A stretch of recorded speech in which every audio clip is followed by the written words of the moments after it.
In a shock to many legal analysts, the jury in the murder trial of Ahmaud Arbery has yet to hear an argument related to race in the case. While evidence suggests that Arbery's killers used a racial slur during the altercation, the prosecution has not used race as a motive.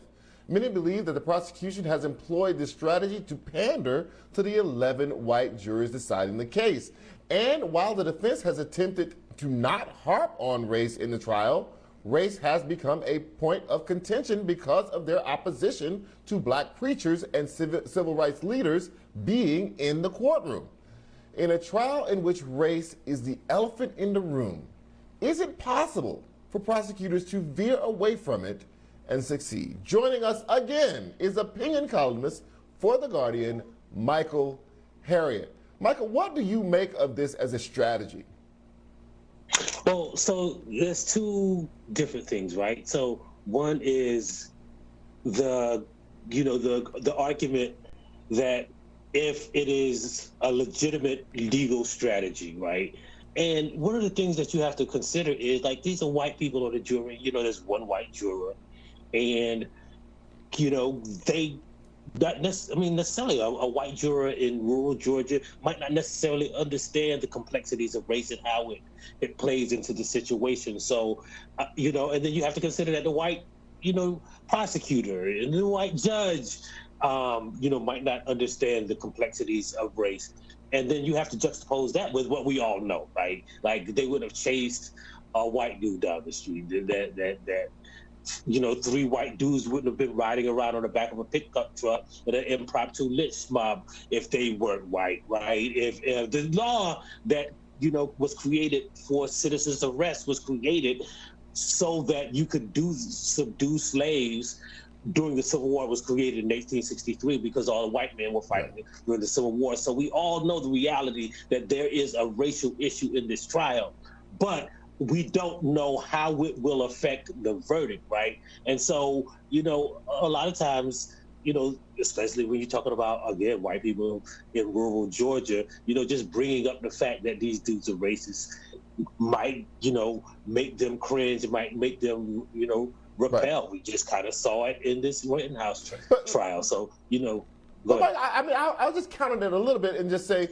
I believe that people in the South, both white and black, and probably now other races as well, understand race inside out and backwards, right? It's not that they don't understand what's happening here, that they understand it all too well. Do you believe that it is possible that the prosecution understands that they understand it completely as well, and therefore that they don't need to bring it up, that it will just be rubbing it in to bring it up, that it will already be in the jury room whether they ever say a word about it in the trial?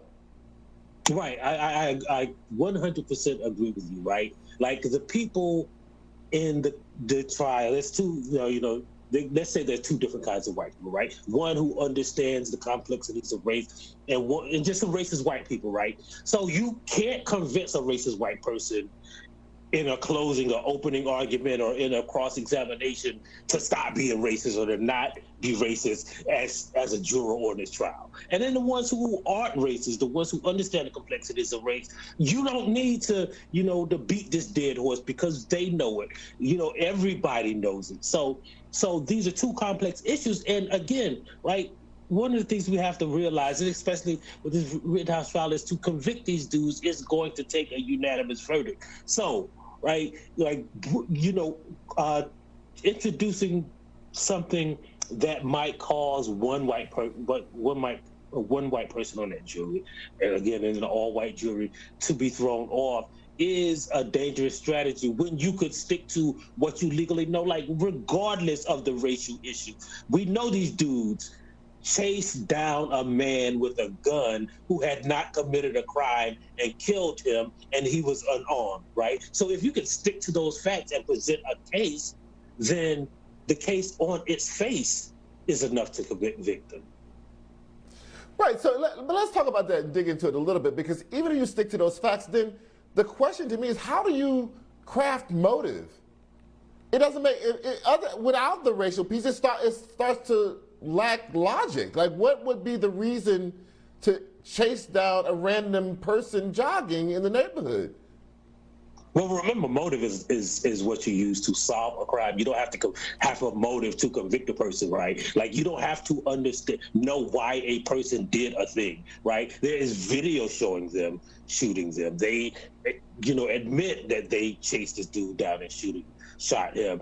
They know that he was unarmed. You don't have to understand why a person did it, or you don't have to understand motive to if sometimes if there's an unsolved case, if there's doubt whether this person did this thing, then you might need to introduce motive to the jury to convince them that this person did this thing. But in this case, there is no doubt, right? So motive isn't it? And then, as with racism, right? Like, racism can be a motive, but you cannot understand a racist, so you can't to introduce motive kind of clouds it, because like racism is stupid. Like, to say, well, they did it because they don't like black people, it makes sense to us, but in and of itself, racism is a stupid thing. So it does not really explain the reasoning for why they chased this man down and shot him to the average person. I understand that. It doesn't explain the reasoning, but if they would have been suspicious of any person in the neighborhood, it gets closer to